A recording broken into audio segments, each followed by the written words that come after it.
2053 год нашей эры, когда Организация Объединенных Наций подписала новый закон о войне, запрещающий всем странам использовать людей в качестве военных инструментов в будущем. Поскольку в то время у технологий было много смертоносного автономного оружия, многие страны согласились с этим законопроектом. Однако клонирование человека не попадает под юрисдикцию законопроекта, поэтому Соединенные Штаты использовали собственную сложную технологию репликации для разработки исследовательской программы, именуемой реформаторами. Правительство США возлагало большие надежды на программу. Клоны не только будут использоваться в будущих войнах, но и американские военные смогут занять более высокое положение в мире. Всего у реформаторов было 5 клонов. После самой строгой программы обучения в стране их генетические механизмы были тщательно разработаны солдатами. Телесные функции клонов отличались от обычных людей тем, что они способны быстрее исцеляться от травм, а их метаболизм в несколько раз быстрее. Тем не менее, из-за этого их продолжительность жизни также короче, чем у людей.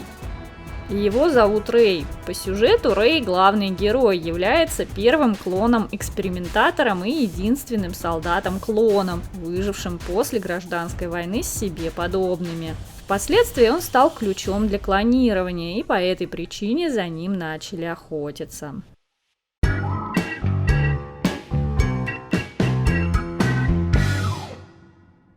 Релиз 30-сантиметровой фигурки Рэй в масштабе 1/6 от компании AX2 состоялся в феврале 2013 года. Упаковка представляет собой стандартный дизайн коробки для обуви с очень красивой иллюстрацией Рэй, сидящего на обломках по обе стороны крышки.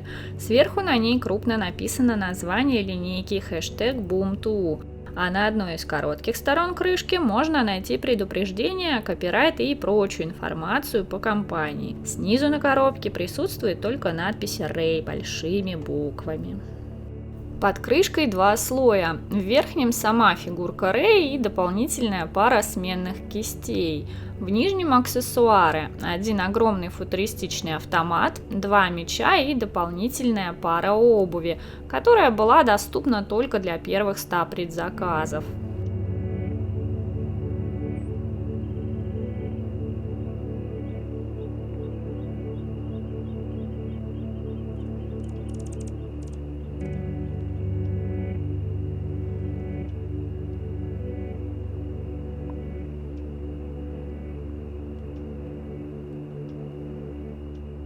Лезвия его мечей сделаны из мягкого пластика и окрашены в серебристый цвет, чтобы создать впечатление, будто они из металла, хотя это не так. Инструкция предостерегает от сгибания мечей, чтобы не сломать их. Также их можно вложить в автомат, который будет служить им своеобразными ножнами. Очень удобно и необычно.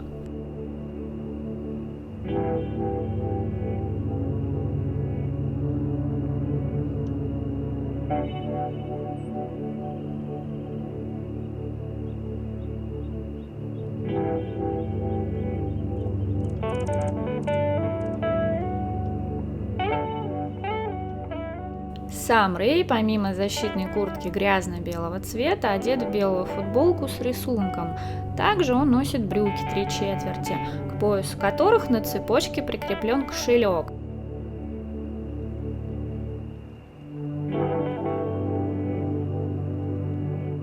Вся его одежда состарена, чтобы создать впечатление мрачного будущего, а в кармашке на спине куртки вы найдете листок со схемой создания Purified Brain Device Armor от первой версии фигурки. Скульпт головы имеет анимешный стиль, телоид качественный, со множеством точек артикуляции и хорошей подвижностью, что позволит придавать фигурке различные динамичные позы.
Всем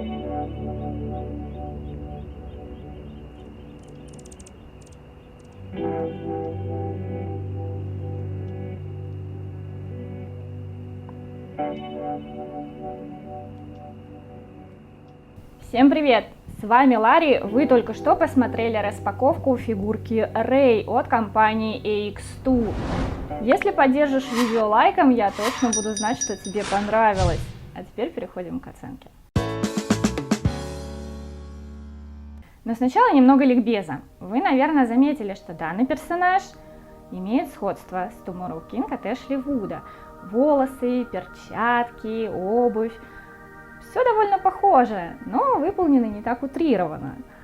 Это неспроста. Создатель студии большой поклонник творчества Эшли, а особенно его линейки Tomorrow King. И именно она послужила вдохновением для создания данного персонажа.